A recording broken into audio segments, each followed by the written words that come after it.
દ્વારકા જિલ્લામાં રખડતા ઢોરનો ત્રાસ યથાવત છે। ખંભાળિયાના રસ્તા પર જતા બાઇક ચાલકને અડફેટમાં લઈ લેવાયું છે। આખલાએ ટક્કર મારતા જ બાઇકમાં સવાર દંપતી નીચે પટકાય છે। ભયાનક દ્રશ્યો છે। હવે આપ દ્રશ્યો જોઈ રહ્યા છો। હવે જે દ્રશ્યો સામે આવી રહ્યા છે એ આપ જોઈ રહ્યા છો। ભયાનક, ગમે ત્યારે મોત આવી શકે છે।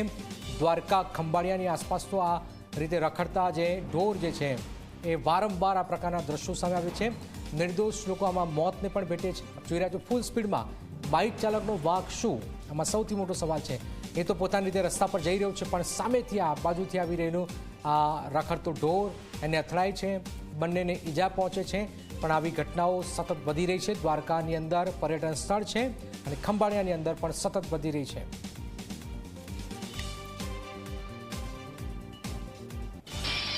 દ્વારકામાં આખલાના આતંકથી લોકોમાં ભયનો માહોલ છે। ખંભાળિયામાં જાહેર રસ્તા પર આખલા યુદ્ધ ચડ્યા। રસ્તા પર ચાલતા રાહદારીઓની મુશ્કેલી વધી છે। પાર્ક કરેલા વાહનોને આખલાએ નુકસાન પહોંચાડ્યું છે। પાલિકાની કામગીરી સામે સ્થાનિકોમાં રોષ પણ જોવામાં આવી રહ્યો છે। આપ જોઈ રહ્યા છો જાહેર રસ્તા પર જ આખલાઓ જંગે ચડે છે। રસ્તા પર ચાલતા રાહદારીઓની મુશ્કેલી પણ વધી છે। આપ જોઈ રહ્યા છો પાર્ક કરેલા વાહનોને આખલાઓએ નુકસાન પણ પહોંચાડ્યું છે। પાલિકાની કામગીરી સામે પણ સ્થાનિક લોકોમાં રોષ જોવામાં આવી રહ્યો છે।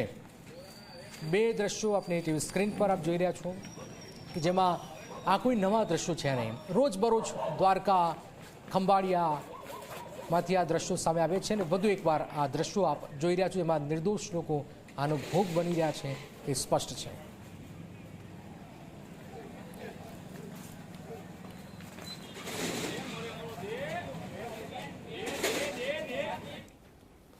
યુવાન